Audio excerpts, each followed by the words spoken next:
শিক্ষার্থী বন্ধুরা, আশা করি তোমরা যে যেখানে আছো সুস্থ আছো, ভালো আছো। ডাটা স্ট্রাকচার অ্যালগোরিদমের দশম লেকচারে তোমাদের সবাইকে শুভেচ্ছা জানিয়ে আমি শুরু করছি।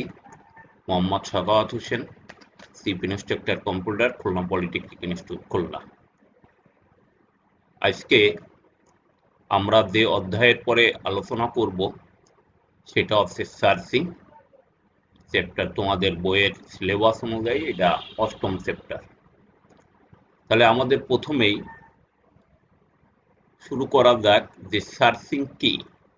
তোমরা প্রথম অধ্যায়ের প্রথম লেকচারে অলরেডি শুনছিলে যে ডাটা স্ট্রাকচারের বেশ কিছু অপারেশন আছে, তার মধ্যে সার্চিং আছে একটা অপারেশন। সার্চ শব্দের আবিধানিক অর্থ হচ্ছে অন্বেষণ করা বা খোঁজ করা। কোনো অ্যারে হতে কোনো নির্দিষ্ট মানের উপাদানকে খুঁজে বের করার প্রক্রিয়াকে বলা হয় সার্চিং।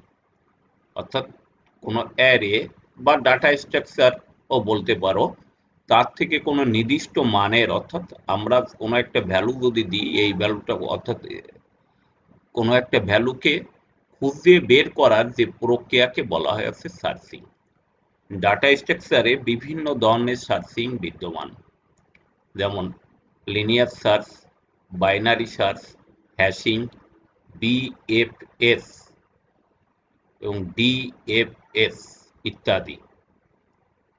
এদের মধ্যে তোমাদের সিলেবাস অনুযায়ী শুধু লিনিয়ার সার্চ এবং বাইনারি সার্চ তোমাদের রয়েছে। আর হ্যাশিং অধ্যায়ে আমরা প্রথম অধ্যায়ে আলোচনা করছিলাম, প্রথম চ্যাপ্টারে আমরা হ্যাশিং সম্পর্কে আলোচনা করছিলাম। এই অধ্যায়ে আমরা লিনিয়ার সার্চ এবং বাইনারি সার্চ আলোচনা করব। এখানে বিপিএফএস আর ডিপিএফএস এটা তোমরা বিএসসিতে পাবে। একটা হচ্ছে ব্রেড ফার্স্ট সার্চিং, একটা হচ্ছে ডেপথ ফার্স্ট সার্চিং। যাই হোক, এ দুটো তোমরা বিএসসিতে পড়বে। তোমাদের ডিপ্লোমাতে লিনিয়ার সার্চ, বাইনারি সার্চ এবং হ্যাশিং অধ্যায়ের কিছু আলোচনা করা। তা যাই হোক, আজকে আমরা লিনিয়ার সার্চ এবং বাইনারি সার্চ আলোচনা করব। লিনিয়ার সার্চ কি জিনিস? লিনিয়ার সার্চ সার্চিং এই মেথডের মধ্যে সবচেয়ে সহজ ও সার্চিংটাকে বলা হয়েছে লিনিয়ার সার্চ। এটা সর্টেড এবং আনসর্টেড উভয় ধরনের ডাটা সার্চিং এর জন্য লিনিয়ার সার্চ উপযোগী। অর্থাৎ ডাটা স্ট্রাকচারের উপাদানগুলো সর্টেড অবস্থায় বা আনসর্টেড অবস্থায় থাকার ক্ষেত্রে আমরা লিনিয়ার সার্চ করে থাকি। সর্টেড আনসর্টেড কথাটা যেহেতু আছে, তার মানে আনসর্টেড ডাটা, যেমন এরপরে আমরা যখন আলোচনা করব বাইনারি সার্চ, সেখানে কোনো আনসর্টেড ডাটা প্রযোজ্য হবে না, সেখানে সর্টেড ডাটা প্রযোজ্য হয়। কিন্তু ডাটা যদি আনসর্টেড থাকে, তাহলে আমরা সর্বদাই লিনিয়ার সার্চ দিয়ে আমরা ডাটা উপাদানগুলোকে সার্চ করব। এই সার্চিং পদ্ধতিতে যতক্ষণ নির্দিষ্ট ডাটা খুঁজে না পাওয়া যায়, ততক্ষণ পর্যন্ত প্রথম ডাটা থেকে অনুসন্ধান চলতে থাকে। অর্থাৎ লিনিয়ার সার্চে যতক্ষণ ডাটা খুঁজে না পাবো, ততক্ষণ প্রথম ডাটা থেকে ক্রমান্বয়ে সার্চিং শুরু হয়ে থাকে। আমরা মেথডটা যদি একটু আলোচনা করি, লিনিয়ার সার্চের যে উপাদান অর্থাৎ আইটেমকে সার্চ করা হয়, তাকে প্রথমে অ্যারের শেষে ইনসার্ট করা হয়। অর্থাৎ আমরা যে ডাটাটা সার্চ করব, সেই ডাটাটাকে আমরা অ্যারের শেষে আমরা ইনসার্ট করব। তারপর আইটেমকে প্রথম উপাদানের সাথে তুলনা করা হয়। তারপর যে আইটেম থাকে সেই আইটেমকে আমরা প্রথম ডাটার সাথে তুলনা করব এবং এভাবে চলতে থাকবে। অর্থাৎ প্রথম ডাটার সাথে সার্চিং করব, এরপরে দ্বিতীয়, এরপর তৃতীয়, চতুর্থ, এভাবে আমরা ডাটাগুলো সার্চিং করতে থাকবো যতক্ষণ আইটেমকে খুঁজে না পাওয়া যায়। অর্থাৎ আইটেমকে খুঁজে না পাওয়া পর্যন্ত সার্চিং করতে থাকবো, প্রথম, দ্বিতীয়, তৃতীয়, এভাবে। এবং এক সময় ডাটা অবশ্যই পাওয়া যাবে, যেহেতু আমরা আইটেমটাকে ডাটা অ্যারের উপাদানের শেষে ইনসার্ট করে থাকি। অতএব আইটেম এক সময় অবশ্যই পাওয়া যাবে। যদি আইটেমের লোকেশন অ্যারের ডাটা উপাদানের সর্বশেষ উপাদান না হয়, তাহলে সার্চিং সফল। যেহেতু আমরা যে ডাটাটাকে সার্চিং করছি সেটা অ্যারের শেষে ইনসার্ট করা হয়, তার মানে অ্যারের শেষে অবশ্যই ডাটাটা পাওয়া যাবে। সেই জন্য বলছি, যদি আইটেমের লোকেশন অ্যারের ডাটা উপাদানে সর্বশেষ উপাদান না হয়, অর্থাৎ অ্যারের ডাটা উপাদানে সর্বশেষ যদি উপাদান না হয়, তাহলে সার্চিং সফল, অর্থাৎ অবশ্যই আমরা ডাটা সার্চ করে পাবো এবং সেই লোকেশনটাই আমাদের কাঙ্ক্ষিত লক্ষ্য। আর যদি আইটেমের লোকেশন ডাটা উপাদানের সর্বশেষ উপাদান হয়, তাহলে সার্চিং অসফল এবং অ্যারেতে কোনো আইটেম বিদ্যমান থাকবে না, সেক্ষেত্রে লোকেশন নাল ভ্যালু রিটার্ন করবে। তারপরে শিক্ষার্থী বন্ধুরা বুঝতেই পারছো, লিনিয়ার সার্চে প্রথম মেথডটা হচ্ছে যে অ্যারের একেবারে শেষে আমরা আইটেমটাকে ইনসার্ট করব, তারপর আইটেমের সাথে প্রথম ডাটা, দ্বিতীয় ডাটা, তৃতীয় ডাটা, এভাবে আমরা তুলনা করতে থাকবো যতক্ষণ খুঁজে না পাই। এখন যদি ডাটা উপাদান নাও থাকে তাও আমরা খুঁজে পাবো, যেহেতু আইটেমকে শেষে ইনসার্ট করা হয়েছে। সেই জন্যই বলা হয়েছে যদি ডাটা উপাদান যদি একেবারে শেষের উপাদান হয় তাহলে ডাটা অসফল, অর্থাৎ ডাটা উপাদান ওখানে নাই। আর যদি ওর ভিতরে যদি কোনো উপাদান যদি পেয়ে থাকে তাহলে আর আমার শেষ পর্যন্ত যাওয়া লাগবে না। সেক্ষেত্রে প্রথম যদি একাধিক আইটেম এর মান যদি একাধিক ডাটার ক্ষেত্রে থাকে তাহলে প্রথম ডাটাটা পাইলেই সেটার লোকেশনটাকে সে রিটার্ন করবে। আর যদি একেবারেই ডাটা না থাকে তাহলে নাল ভ্যালু রিটার্ন করবে। আমি এখানে একটা উদাহরণ হিসেবে তোমাদেরকে দেখানোর চেষ্টা করছি। এখানে আমার 9টি ডাটা আছে। এখানে একটা অ্যারেতে 20, 35, 37, 40, 45, 50, 51, 55, 67 একটা অ্যারে উপাদান আছে। এখন আমার এখানে টার্গেট 37 উপাদানকে খোঁজ করব। 37 ডাটা আইটেমের লোকেশনকে আমরা চিহ্নিত করব লিনিয়ার সার্চ মেথডে। আমি এখানে যদিও 37টাকে শেষে ইনসার্ট করার দরকার ছিল, যদিও আমি এখানে দেখাই নাই, তবে অ্যালগোরিদমের নিয়ম অনুযায়ী এই ডাটাকে অ্যারের অর্থাৎ 10ম উপাদান হিসেবে 9 নম্বর লোকেশনে 37কে ইনসার্ট করা হয়। এখন যাই হোক, এখন দেখা যাক এই 37টা দেখো প্রথম ডাটা উপাদান আছে কত, 20, 20 সমান কিনা, সমান নয়, তার মানে আমার এর পরবর্তী লোকেশনে যাবে। পরবর্তী লোকেশনে আছে 35, তারপরে 35 এবং 37 ইকুয়াল না, এই জন্য নট ইকুয়াল লেখা হয়েছে। এরপরে দেখো তৃতীয় উপাদান অর্থাৎ 2 নম্বর লোকেশন 37 এবং 37 এটা ইকুয়াল, তার মানে আর লিনিয়ার সার্চে আর পরবর্তী ডাটাগুলো সে সার্চ করবে না। এবং এই লোকেশন কত, 2 নম্বর লোকেশন, যেহেতু 0 থেকে চিহ্নিত করা হয়েছে এই জন্য 3 নম্বর উপাদানটা 2 নম্বর লোকেশন হিসেবে আছে এবং সেই লোকেশন 2 এটাকে রিটার্ন করবে। এর পরবর্তীকালে আর কোনো ডাটা সার্চ করার দরকার নাই, যেহেতু সে প্রথম ডাটাটা পেয়ে গেছে। এর পরবর্তী উদাহরণে দেখো, পরবর্তী উদাহরণেও আমরা একই ডাটা স্ট্রাকচারের এই যে শেষে দেখো 58, আমি ডাটাটা যে আইটেম আমার 58, তাহলে 58টাকে আমরা এখানে ইনসার্ট করেছি। এখন যদি আমি ডাটাগুলো কম্পেয়ার করতে আসি তাহলে 20 58 এর সমান না, তাহলে পরবর্তী লোকেশন 35 38 এর সাথে কম্পেয়ার করবে, এটাও সমান না। এভাবে কম্পেয়ার করতে করতে করতে ডাটা খেয়াল করে দেখো যে উপাদানটাকে আমরা ইনসার্ট করেছি সেটাকেই একসময় পেয়ে যাবে। তার মানে এটা যেহেতু সর্বশেষ উপাদান, তার মানে এর লোকেশন হচ্ছে 9, অর্থাৎ আমার ডাটা ছিল n সংখ্যক, অর্থাৎ 9টা ডাটা ছিল n+1, এখন এর লোকেশন হয়ে গেছে কত, n+1, তার মানে আমি যে ডাটাটা ইনসার্ট করছি সেই ডাটাটাই পাচ্ছে, তার মানে আমার 58 এই তালিকার মধ্যে নাই। সেই জন্য আমি লিখছি রেজাল্টটাকে আনসাকসেসফুল এবং সেক্ষেত্রে রিটার্ন নাল, অর্থাৎ তোমার কোনো ডাটা এখানে নাই। আমরা এবার তাহলে অ্যালগোরিদমটা দেখা যাক। অ্যালগোরিদমটা লিনিয়ার সার্চে আমি এখানে ধরে নিচ্ছি যে অ্যারেটার নাম হচ্ছে ডাটা, n সংখ্যক তার উপাদান আছে, যে ডাটাটি সার্চ করছি সেটা হচ্ছে আইটেম এবং যে ভ্যালুটা আমাকে রিটার্ন করবে সেটা হচ্ছে লোকেশন।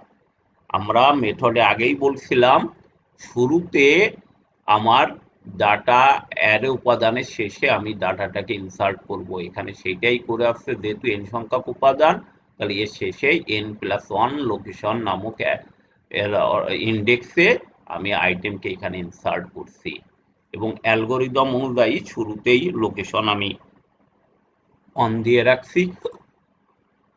এরপর আমি একটা লুপ চালিয়েছি যে while data location not equal to item, অর্থাৎ data location not equal to item, অর্থাৎ ডাটা যতক্ষণ না পাবে, তার লোকেশনের ডাটা যতক্ষণ না পাবে ততক্ষণ লুপ চলবে, আর যখনই পেয়ে যাবে তখনই লুপটা স্টপ হয়ে যাবে।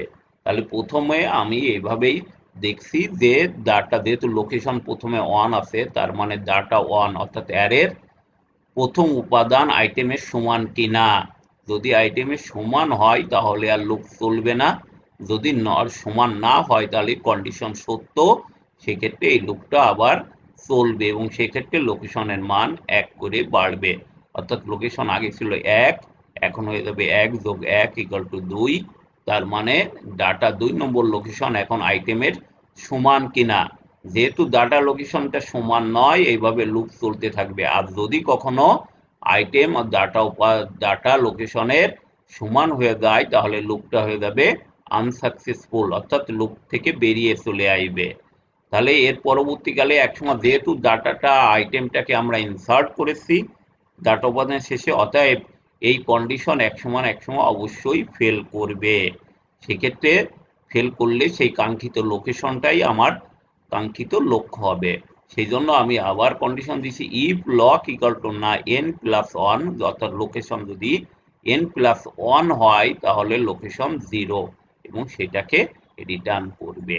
আশা রাখি যদি তোমরা একটু সচেতন হও তাহলে এই অ্যালগোরিদমটা ভালো করে বুঝতে পারবে। এবং আমি পূর্বে যে উদাহরণগুলো দিচ্ছি এই উদাহরণটাও দেখো, তুমি এখানে খেয়াল করে দেখো, যদি আমার যে উপাদানটা যদি এভাবে প্রথম থেকে কম্পেয়ার করতে করতে আসবে, যদি প্রথম উপাদানের সাথে আইটেমকে এখানে আইটেম 37 কম্পেয়ার করবে, এভাবে কম্পেয়ার করতে করতে যখনই পেয়ে যাবে তখনই লুপ থেকে যার যখনই সেই লোকেশনটাই আমার কাঙ্ক্ষিত লোকেশন হবে। এর পরবর্তীকালে আমরা এর পরবর্তী সার্চ অর্থাৎ বাইনারি সার্চে ঢুকবো। আগেই বলে রাখি বাইনারি সার্চে যাওয়ার আগে আমাদের প্রতিটা অ্যালগোরিদমের কমপ্লেক্সিটি একটু জানা উচিত। আমরা জানি যে কোনো অ্যালগোরিদমের কমপ্লেক্সিটিতে ক্ষেত্রে 3টে কেস আছে, একটা আছে বেস্ট কেস, রোস্ট কেস আর একটা আছে অ্যাভারেজ কেস। বেস্ট কেসটা আছে সর্ব কম সময়ে অ্যালগোরিদমের জটিলতা কত, অর্থাৎ আর রোস্ট কেসে আসছে সর্বোচ্চ জটিলতা কত, আর অ্যাভারেজ কেসটা আসছে বেস্ট কেস এবং রোস্ট কেসের মাঝামাঝি। দেখো আমি এখানে 3টে কেসই তোমাদের দেখানোর চেষ্টা করছি।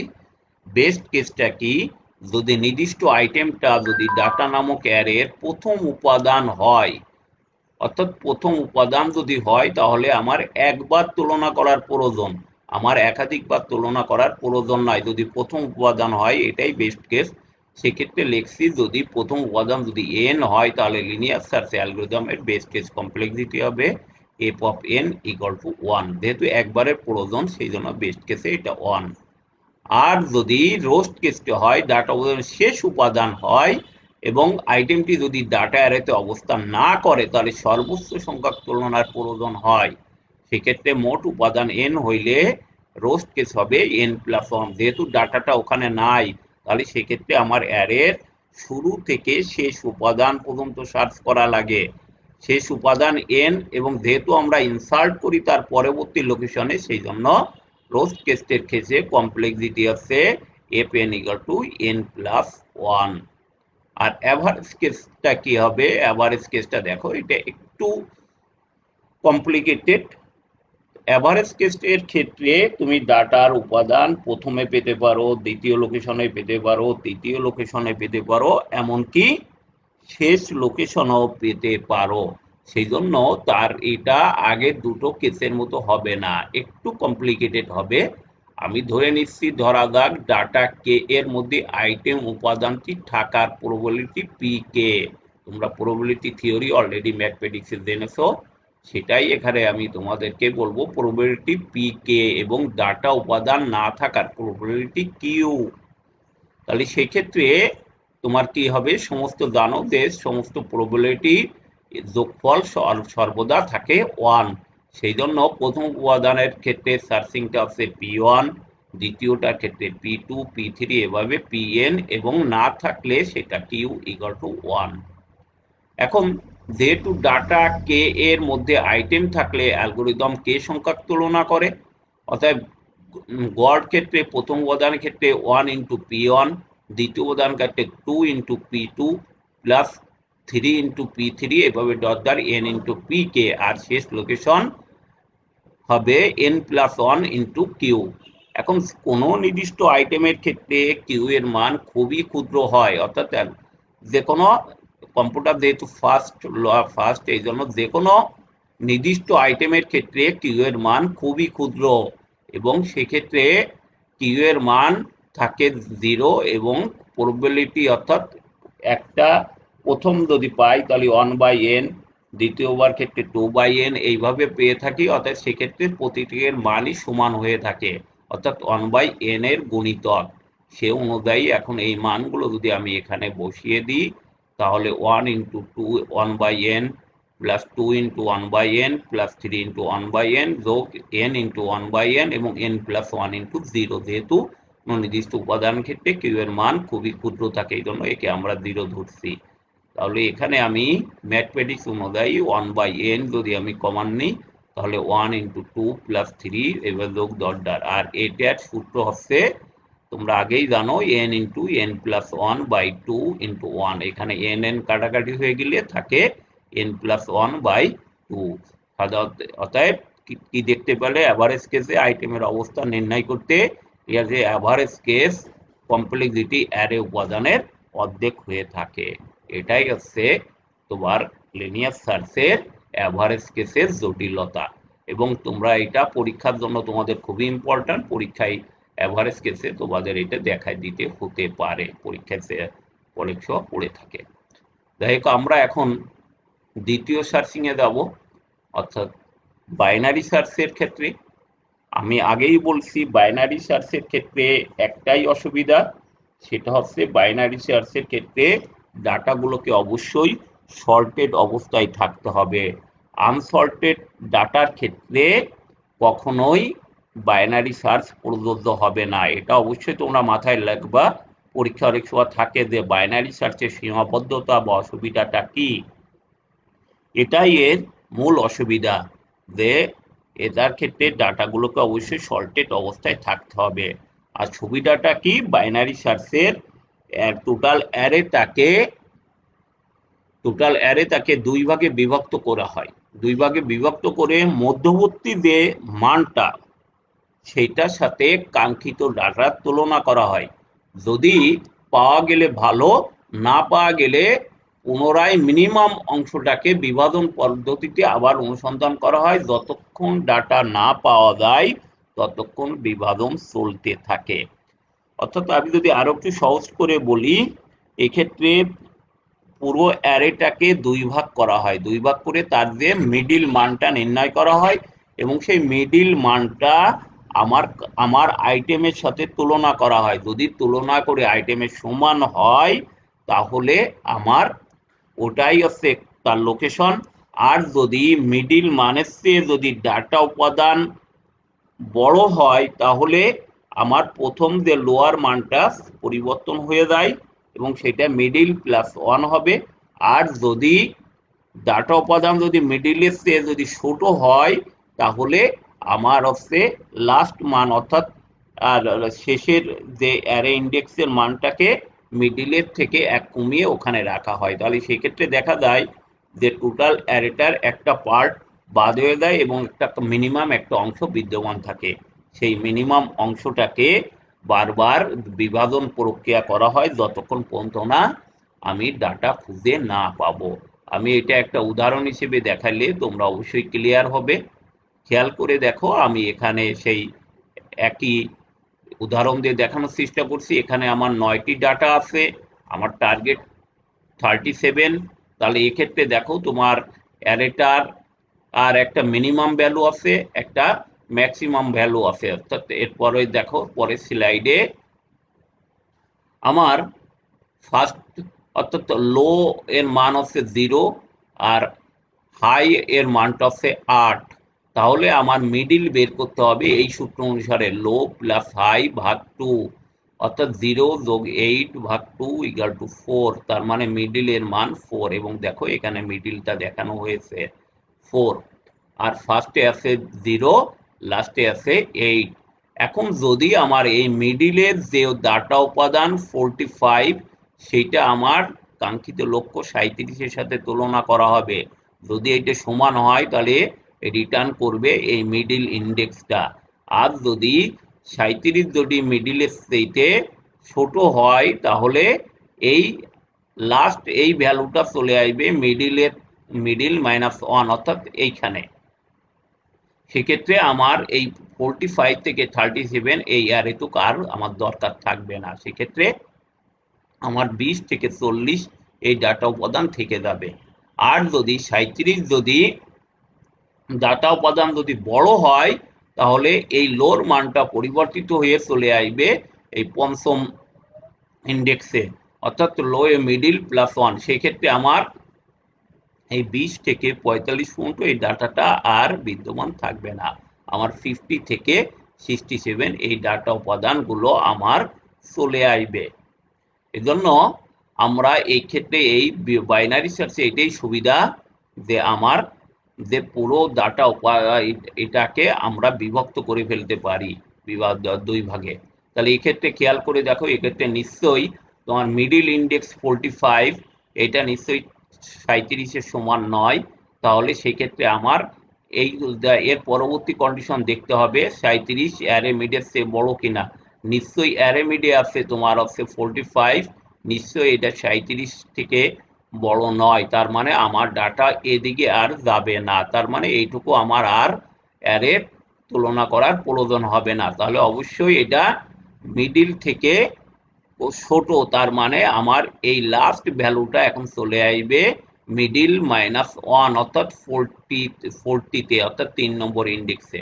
দেখো পরবর্তী স্লাইডে এই যে লাস্ট চলে আসছে কত 3 নম্বর, এবং যে ফার্স্ট এইখানে 0 আছে, অর্থাৎ লোতে 0, হাইতে আছে তোমার 3, তাহলে এখন লো 0 প্লাস হাই 3 ভাগ 2, এখানে ভাগ 2 হলে হয় 1.5, কিন্তু এটা ইন্টিজারের আর কোনো ফ্র্যাকশন পার্ট থাকবে না, এই জন্য এটা হচ্ছে কত, এখন হচ্ছে মিডিলের মান 1, মিডিলের মান 1, সেই জন্য দেখো 1 ইন্ডেক্সে মিডিল করে রাখছে। এখন তাহলে এই মিডিলটা অ্যারের সাথে তুলনা করা হলে দেখো আর এই অ্যারে এই বাকি অ্যারেগুলো এই জন্য কোনো কাউন্টে আসছে না, এই জন্য এইগুলোকে আমি ব্ল্যাক করে রাখছি। তাহলে এখন মিডিলের মান 37-এর সমান নয়, তাহলে এখন দেখবো 37 থেকে বড় কিনা, আর 35 থেকে বড় কিনা। যদি বড় হয় তাহলে এই লো ভ্যালুটা চেঞ্জ হবে, আর যদি ছোট হয় তাহলে লাস্ট ভ্যালুটা চেঞ্জ হবে, অর্থাৎ 37 নিশ্চয়ই অ্যারে মিড থেকে বড়, এই জন্য ফার্স্ট অর্থাৎ লোর মানটা পরিবর্তন হয়ে যাবে মিডিল +1, অর্থাৎ পরবর্তীতে আমার লোটা হবে অ্যারের 2 নম্বর ইন্ডেক্স, আর লাস্ট ইকুয়াল একই জায়গা বিদ্যমান থাকবে। খেয়াল করে দেখো এর পরবর্তীতে আমি ফার্স্ট এবং মিডিলের মানটা, ফার্স্টের মান 37, অর্থাৎ 37 আর ইন্ডেক্সে আছে কত 2, তাহলে আবার আমার মিড বের করব 2 + 3, যেহেতু লাস্ট হাইটা আছে 3, তাহলে 2 + 3 ভাগ 2 ইকুয়াল টু আছে 5, 2.5 ইকুয়াল টু 2, তার মানে মিডিল এবং ফার্স্টের মানটা একই জায়গায় পয়েন্ট করছে। এখন দেখো আমার কাঙ্ক্ষিত লক্ষ্য ছিল 37 এখানে অলরেডি ইকুয়াল হয়ে গেছে, তার মানে রিটার্ন মিডিল, অর্থাৎ রিটার্ন করবে 2। এখন যদি তোমার ডাটা যদি এভাবে যদি ডাটা যদি না পাওয়া যেত তাহলে সেক্ষেত্রে কি হবে, ডাটা যদি না পাওয়া যায় সেক্ষেত্রে যে তোমার অর্থাৎ এখানে মিডিল 37 তোমার রিটার্ন করছে, এই 37-এ এখন রিটার্ন করছে, এই জন্য অ্যারের বাকি ইন্ডেক্স আর নাই। যদি ডাটা না পাওয়া যেত তাহলে সেক্ষেত্রে আমার একটা কন্ডিশন থাকতো, লো যদি হাই থেকে কখনো বড় হয়ে থাকে তাহলে সেক্ষেত্রে কোনো ডাটা পাওয়া যাবে না, এবং সেক্ষেত্রে আমার হচ্ছে এই বাইনারি সার্চে তখন আমার এই কন্ডিশন থাকবে যে লো যদি হাই থেকে বড় হয়ে যায় তাহলে ডাটা উপাদান সেখানে নাই। অ্যালগোরিদমে তোমরা আরো ক্লিয়ার হবে। দেখো তোমার এখানে অ্যালগোরিদমে বাইনারি নামে আমি অ্যালগোরিদমটার নাম দিছি। এখানে অ্যারেটা হচ্ছে ডাটা, আর lower bound upper bound. Lower bound তো জানো যে অ্যারে ইন্ডেক্সের ক্ষুদ্রতম মানকে বলি লোয়ার বাউন্ড, সর্বোচ্চ মানটাকে বলি আপার বাউন্ড। আর এখানে যে ডাটাটা আমরা করবো সেটা আইটেম, এবং লোকেশন হচ্ছে আমাদের আউটপুট। তাহলে প্রথমে লোটাকে রাখবো লোয়ার বাউন্ডে, হাইটাকে বলবো আপার বাউন্ডে, এবং মিডিল হবে হাই প্লাস লো ভাগ 2। এরপরে খেয়াল করে দেখো আমার কন্ডিশন দুটাই, যদি ডাটা মিট যদি যতক্ষণ আইটেমের সমান না হবে ততক্ষণ পর্যন্ত এই লুপটা চলবে, আর একই সাথে এর সাথে অ্যান্ড কন্ডিশন লো যতক্ষণ হাই থেকে ছোট বা সমান পর্যন্ত চলবে। যদি লো যদি বড় হয়ে যায় তাহলে এই কন্ডিশন ফেল করবে। এই দুটো কন্ডিশন যেহেতু অ্যান্ড কন্ডিশন, যে কোনো একটা মিথ্যা হলে এই এই থেকে কন্ডিশন মিথ্যা হয়ে যাবে, এবং সেক্ষেত্রে তোমার এই লুপটা চলবে না। যতক্ষণ পর্যন্ত এই দুটো কন্ডিশন সত্য থাকবে তখন তো লুপ চলতে থাকবে। এই জন্য প্রথমে লেখা হয়েছে যদি, যেহেতু ডাটা মিট আইটেমের সমান হলে কন্ডিশন ফেল হয়ে যাবে, এই জন্য আর যতক্ষণ সমান না হয়, সমান না হলে আইটেম তোমার ডাটা মিট থেকে ছোট অথবা বড় হইতে পারে। যদি ছোট হয় তাহলে তোমার চেঞ্জ হবে কোথায়, অর্থাৎ হাই চেঞ্জ হবে পিছন থেকে, অর্থাৎ ডাইন সাইড থেকে বামে আসবে হাইটা, সেই জন্য মিড -1। আর যদি আইটেম যদি ডাটা উপাদানের চেয়ে বড় হয় তাহলে লো চেঞ্জ হবে, অর্থাৎ লো হবে মিড +1, এবং এই কন্ডিশন শেষ হয়ে যাবে। আর সমান হলে তো এখানে অলরেডি অ্যালগোরিদম থেকে বেরিয়ে যাবে। যদি সমান না হয় এবং লো যদি হাইয়ের থেকে সমান বা ছোট থাকে তাহলে তোমার আবার মিডিল মানটা বের করতে হবে। এবং এই মিডিলটা আবার এই লুপটা ততক্ষণ পর্যন্ত চলতে থাকবে, এবং তুমি কোনো সময় লো এবং হাই চেঞ্জ হবে, কখনো লো চেঞ্জ হবে, কখনো হাই চেঞ্জ হবে, এবং প্রতিটা ক্ষেত্রে তোমার মিডিলের মান বের করতে হবে, এবং এই কন্ডিশন অনুযায়ী লুপটা চলতে থাকবে। যদি কোনো কন্ডিশন ফেল করে তাহলে লুপ থেকে বেরিয়ে যাবে, এবং সেক্ষেত্রে তোমার দুটো জিনিস হতে পারে, ডাটা মিট যদি আইটেমের সমান হয় তাহলে লোকেশন মিট হবে, আর যদি সমান না হয় তাহলে লোকেশন হবে নাল। সেক্ষেত্রে তোমার হচ্ছে, এবং সেক্ষেত্রে লোকেশন হবে নাল, আর যদি ডাটা পেয়ে যায় তাহলে লোকেশন হবে মিড, এবং এরপরেই তোমার অ্যালগোরিদমটা এক্সিট হবে। এই তাহলে আমরা লিনিয়ার সার্চ এবং বাইনারি সার্চ দেখলাম। এখন এই দুটো সার্চের মধ্যে পার্থক্য কি, অলরেডি তোমরা পার্থক্য বুঝতেই পারছো। লিনিয়ার সার্চ সর্টেড বা আনসর্টেড যে কোনো ডাটা থেকে আইটেমটা সার্চ করা সম্ভব। বাইনারি সার্চ শুধুমাত্র সর্টেড ডাটা থেকে সার্চ করা সম্ভব।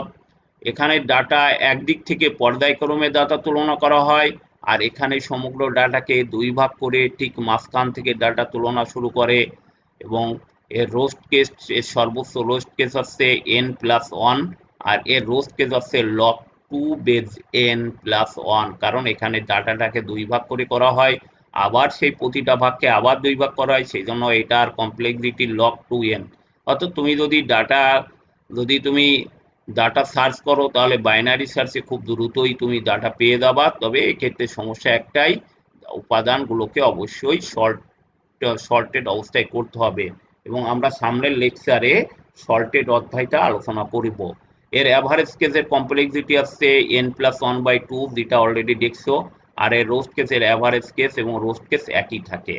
এখানে অ্যালগোরিদমটা রান করতে সর্বাধিক n সমানুপাতিক সময় প্রয়োজন, আর এখানে log2 বেস n সমানুপাতিক সময়ের প্রয়োজন। আমরা নেক্সট চ্যাপ্টার সর্টিং অধ্যায়টা আলোচনা করব। পরিশেষে প্রত্যেকেই আমার স্লাইডটা ভালো করে দেখবে এবং প্রত্যেকে ভালো থাকবে, রেগুলার পড়াশুনো করবে।